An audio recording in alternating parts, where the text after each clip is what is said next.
Oh, howdy all, grab yourselves a beer, it is time for some Path of Exile discussion. Today, I wanted to talk about some brand new information, sorry, had to fit the pun in there, that was brought out today about changes to brand skills that are coming up in 3.11, so for Harvest League. So, the current state of brands is that they're mechanically very powerful skills. So Storm Brand and Armageddon Brand are the ones that currently exist. Storm Brand is possibly the most powerful skill from a mechanical standpoint.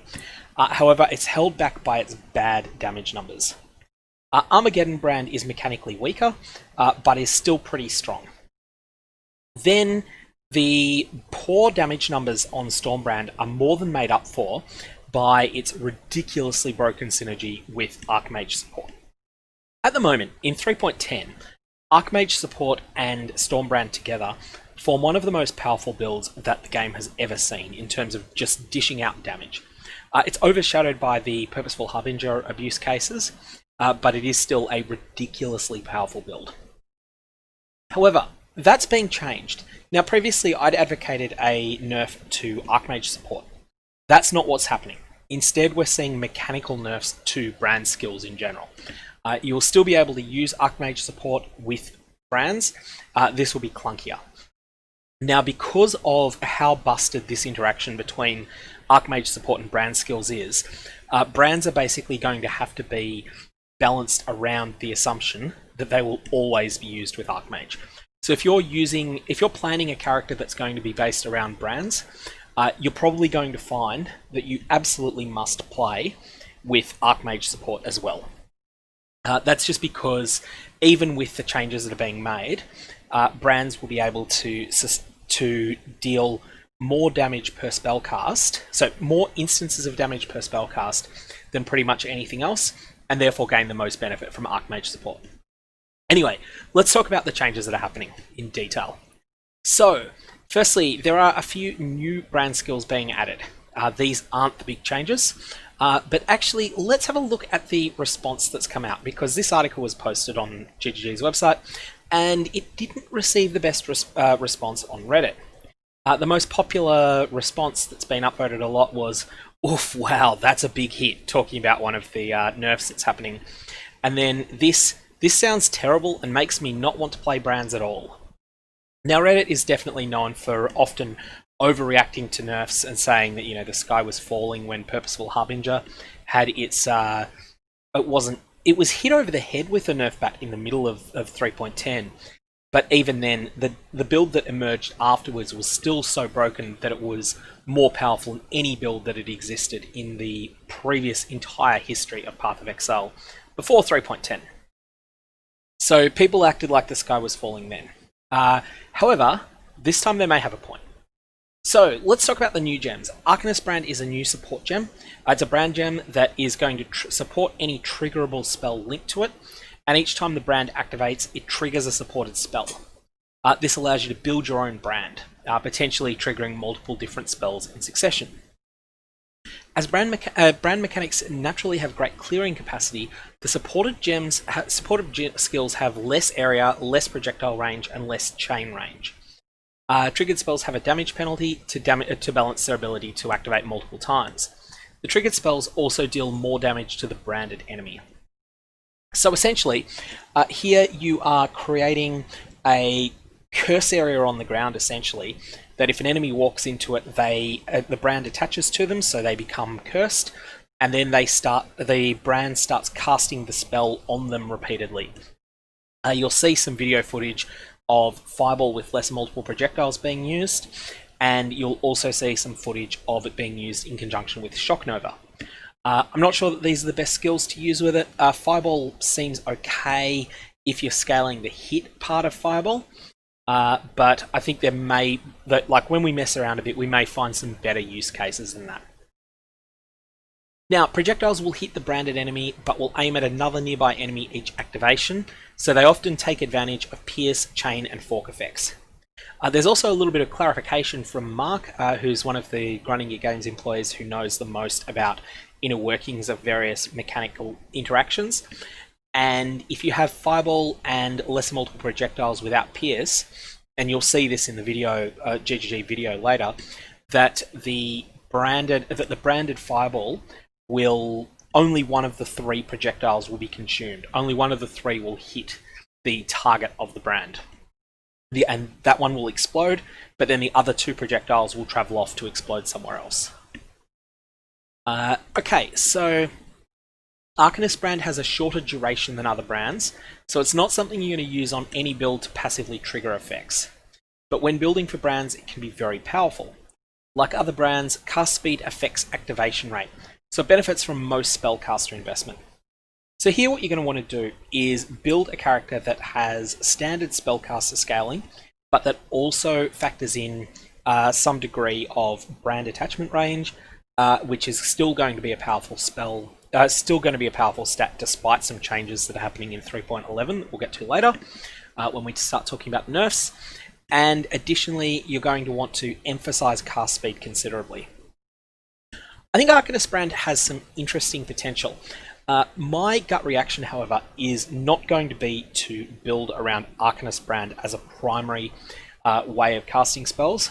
Instead, what I'm interested in experimenting with is using Arcanist Brand as a way to cast a lot of copies of Ethereal Knives or Blade Fall in order to put a whole lot of blades onto the onto the battlefield around you, maybe mop up some of the weaker enemies, and then use Blade Blast for a heavy damage spell. Blade Blast will be your 6-link, and then you'll have a 4-linked version of Ethereal Knives, which will be attached to Arcanist Brand. That's my gut thought at the moment. I'm not certain that this is going to be a build that I want to play, but it's certainly something that has me intrigued. One of the advantages of doing it this way rather than using an Ethereal Knives totem is that you inflict the poisons yourself, which causes a few things, at least assuming that you're poisoning with these physical spells. You're inflicting the poison. You are counted as the source of the poison rather than a totem, and there's a number of synergies with that. So, the next brand that's being added is Penance Brand. Penance Brand is sort of hard to get your head around. I don't like this skill mechanically, and I'll get to that when we have a look at the video of it being used. Penance Brand builds up energy on the branded target with each activation, so you can think of it as sort of charging up a meter, though at first the activations deal no damage. Each activation also spreads energy to another enemy, and that enemy can spread it to another uncharged enemy the next time, and so on and so on. So even though it's got a holy theme, it actually feels like it's some sort of contagion effect. This means with repeated activations, it can spread through a group of enemies, energizing them all. When the brand is removed, for example by brand recall, all of the energy is released at once, and this creates an explosion, dealing part physical, part lightning damage. The more energy the enemy had on it, the greater the damage and the area. You can pick and choose which mechanics to focus on to detonate your Penance Brand. So it can be it can be brand recall, or it can be various other mechanics that you might want to use, like just having a very short brand duration. If the branded enemy becomes fully energized, they'll start pulsing damage around them so that you're not wasting the extra damage. And anyways, my thoughts on this skill, and we'll have a look at it being used, is that it's not going to be particularly effective because it has all of the drawbacks of damage over time. Damage over time effects have a problem where where the enemies are still active for a long period of time. So if you're running at high speed through an area and you're firing attacks off with, say, Ice Shot, if your Ice Shots are powerful enough to one-shot most of the enemies, then those enemies never counterattack you. On the flip side, if you're using Penance Brand and your Penance Brand is powerful enough to kill those monsters in, say, 500 milliseconds, so half a second of charging up, those monsters are attacking you for that entire 0.5 seconds. That can be quite dangerous, especially with ranged monsters. And that's why I'm not that impressed with this skill. If I wanted to run damage over time, I think, unless the numbers on Penance Brand are exceptional, I think I'd be more inclined to play something like a Val Fireball Trickster, which I have played before. I've had a lot of fun with it, but I found that its key weakness, and the reason that I was struggling to get much further than about 450, 460 in the Delve Mines on that character, was that the monsters were able to counterattack me for too long. So anyway, that's my initial thoughts on Pennants Brand. I'm very open to being proven wrong, and when we get hard numbers on the gem, then we'll be able to discuss that further. Next up we have Wintertide Brand. So this applies cold damage over time to the branded enemy and chills them. Chilling them is good, that reduces their action speed. Each activation, the brand's damage effect becomes more intense on that enemy. When the brand is removed, such as recall or other means, the damage over time effect is released in an area, affecting the branded enemy and also surrounding enemies. So this means that if the damage effect has grown in intensity through many activations, it can apply a potent dot in an area. Unlike other brands, it has a base limit of 2 brands per target, potentially upgradable to 3, and this can provide massive cold damage over time. This means your character's build can be quite different to other cold damage over time skills, but the duration-based nature of brands means that you can easily cast a cold skill like a Vortex, Cold Snap, or Arctic Breath in between, refreshing your brand effect. This one's interesting. So the way that I see Wintertide Brand is as an additional support to builds that are based around Vortex and Cold Snap. So you will play a Vortex build. You might have a 6-link Vortex, a 4-link in your helmet with Cold Snap, using Frost Bomb as a utility skill, and then also dropping down Wintertide Brand as well for more single target damage. Against really soft, against soft multiple targets, Wintertide Brand might be really good. I'll need to see it in practice. The key will come down to how much area of effect the skill has. Next up we have the Swift Brand support. This greatly lowers the inactive and active duration of a brand, but increases its activation rate. So basically your brand burns twice as bright for half as long. For some value of twice and a half. Like it might not be twice as bright, it might be 60% brighter for 40% less time or something like that. Hard numbers, we don't know yet. For a single brand being cast once, it's not a particularly good support, but if you're rapidly placing many brands, it's a huge damage increase. You can play a much more aggressive brand playstyle with this support. It also works very well with Penance Brand to rapidly detonate, as well as with Armageddon Brand to make the most of its short cast time. I'm interested to see hard numbers on this, and interested to see when, because undoubtedly some people will league start with brands. I don't think I will. I haven't really enjoyed the playstyle in the past. I'll be interested to see how this turns out and what their thoughts are. My gut is telling me that Swift Brand support is going to be something you will have solely as an anti-boss addition. So you're playing a brand skill, you won't use Swift Brand support normally, but then you'll throw it on when you want to fight a boss. So you'll take whatever your weakest damage support is, remove it, and replace it with Swift Brand. That will change, however, if you're fighting a boss where movement is king. So perhaps for a fight like the Shaper, where you want to do a lot of damage, and movement, you've got plenty of time to move out of the way of the attacks once you know them, except for the slam. In that situation, you'll probably want to use Swift Brand support just to burn the Shaper down quicker. But for something like Uber Elder, where you're dodging attacks that are coming from multiple directions at the same time, and it's a more chaotic fight, you might decide to go with a lower damage playstyle that is more sustainable and allows you more time to dodge out of the way of various attacks. So we'll have to see how that plays out, but certainly I think Swift Brand support will be a compelling choice for some situations. It's not been very popular in recent years to change support gems around on characters though. Sort of used to be the thing that you go back to, say, the day when the Shaper was newly added to the game, that pretty much every endgame player worked under the assumption that they would have one clear speed set up that they would use for mapping, and then they would swap around support gems for bosses. That's not being done as much anymore, and so for that reason, maybe Swift Brand support might fall by the wayside, or be a niche choice. Now we have the big changes. Brand recall and brand mechanic adjustments. Brand recall still instantly moves your brands to you and activates them, but no longer refreshes the brand's duration. So this means that one of the core uses of brand recall was in order to ensure that you spent basically no time in an intense fight situation recasting your brands. You're always either moving or casting brand recall, and so you're always able to dodge. Now you're going to need to find time where you can stand still for a second and recast your brands. Additionally, you're going to need to spend mana to recast the brands, which is particularly significant for builds that use Archmage support. So as I say here, this prevents brands from, and also it consumes mana based upon the brands that are being recalled. This prevents brands benefiting heavily from Archmage support without the same mana upkeep that the support normally requires. So, this is specifically a nerf that is aimed at the overpowered synergy between Stormbrand and Archmage support.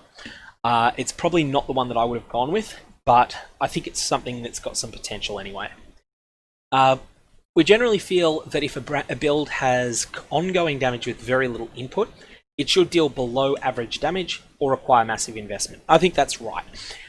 So brands are mechanically super strong, and that means that it's perfectly reasonable for them to deal less damage.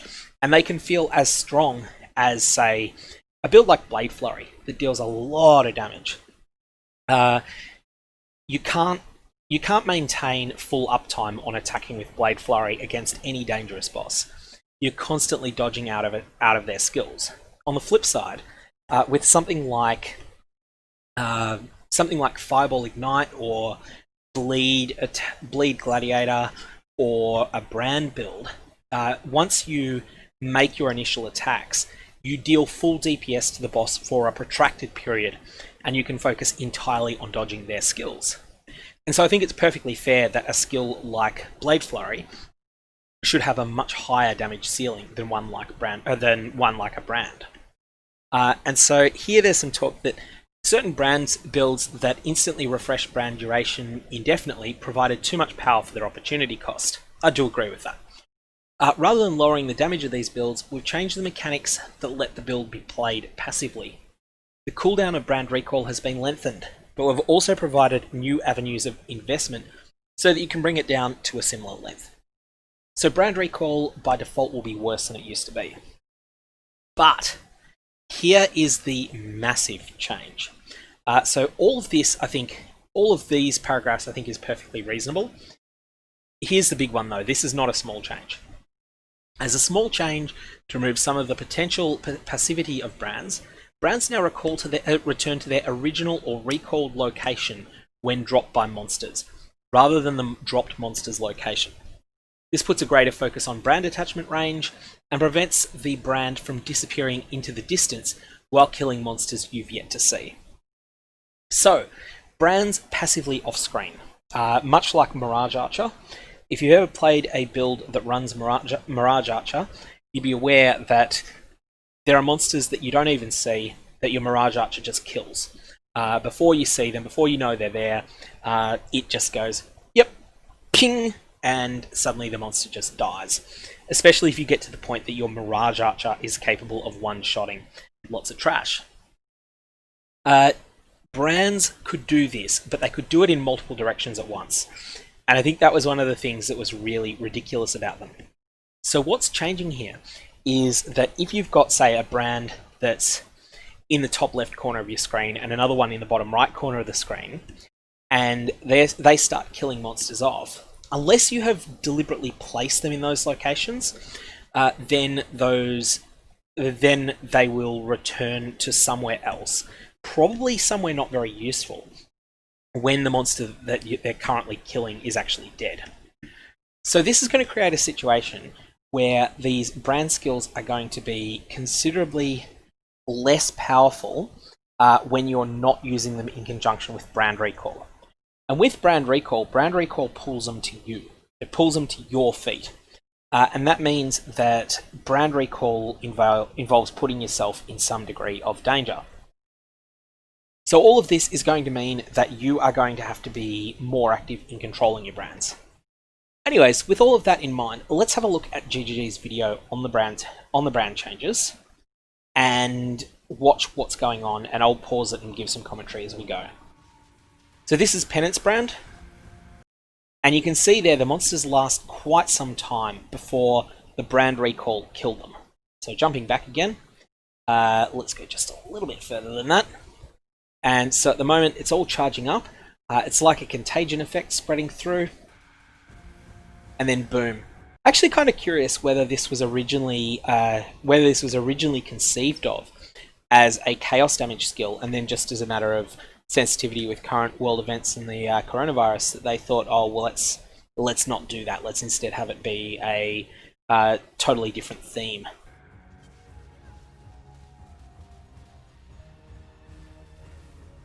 Notice how those monsters, I don't believe that these monsters in the background were particularly powerful at all, but notice how they survived a very long time until the actual detonation goes off and nukes them all. That is why I'm not impressed with this skill. Those monsters have spent a couple of seconds firing on you there. So if we jump back again, you'll see here that they're alive for a good 3 or 4 seconds. Essentially, this is like a Flame Blast Totem. Flame Blast Totem was once a very popular and powerful skill choice in the game. The reason it fell out of favour is that leaving a whole screen of monsters alive for 3 seconds was not something that people wanted to do in the current state of the game.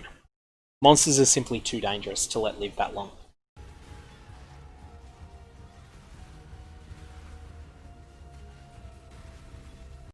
One thing you'll notice there is that Herald of Thunder is going off.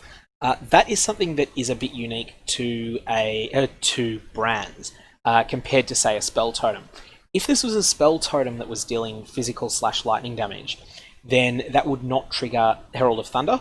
So these lightning bolts are coming down from the sky, and so that's one advantage to using the Pennants Brand over something like a Divine Ire totem.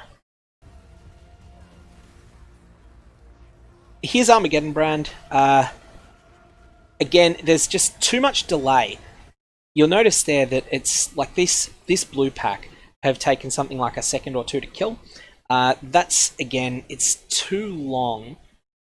Unless you're struggling in content, like, you're playing a character that's just starting to do red maps, you've been cruising through white maps, then you started getting your way through yellow maps and you're alright, and then you're in red maps and it's starting to not do enough damage, you need gear upgrades. That's what this feels like. But the reason that these monsters are living as long as they are is not due to the low DPS of the character, it's due to the mechanics of the skill that are being used. I don't see any real place for Armageddon Brand in the current state of the game. Here's Wintertide Brand, and the area of effect is quite decent on this. You can see that there's cold damage over time auras hitting a very large area. And here we go with Arcanist Brand. The number of shock novas going off is considerable here, but it doesn't feel anywhere near as high as what you would get on a cast on critical strike build, which is going to be the comparison that we're going to probably want to make. That said, I don't know how much scaling can be done to improve Arcanist Brand either.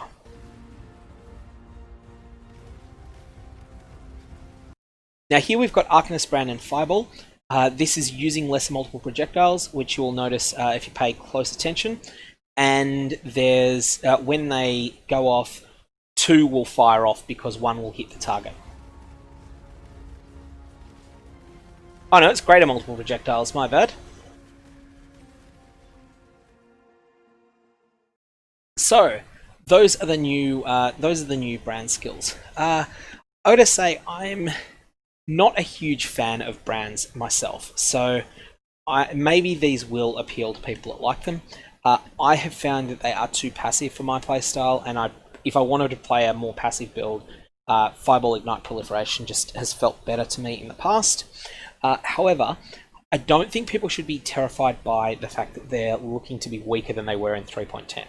In 3.10, brand builds were absolutely bustedly overpowered, and so having them be a bit weaker doesn't mean that they're dead. I'm not really sure where they're going to wind up, but in terms of spells that you might want to consider linking to Arcanist Brand, the way you're going to pick these is by having a look for spells that have a high power and a long cast time. So some options that are worth considering. There's Glacial Cascade is one. There's Ice Nova is another. These are high damage skills that have a long cast time. And there's also more of them. And those will be options for trying to get the most that you can out of Arcanist Brand. Arcanist Brand is the one I am most excited about, and I do want to see if it looks viable. Once we get the hard numbers, we won't get hard numbers on these gems until a couple of days before 3.11 goes live, maybe the 15th of March, maybe the 16th or 17th. At that point, so I'm saying March, I mean June, 15th or 16th of June. At that point, we'll be able to think a bit more on how effective using them to set up Blade Blast will be. That's where I'm leaning towards at the moment. Blade Blast as a 6-link with support from various brand skills in order to litter the ground with blades. But I'm interested in your thoughts as well. If you've got any comments or questions, definitely fire away below. Otherwise, going to leave it there. I hope you have a good one.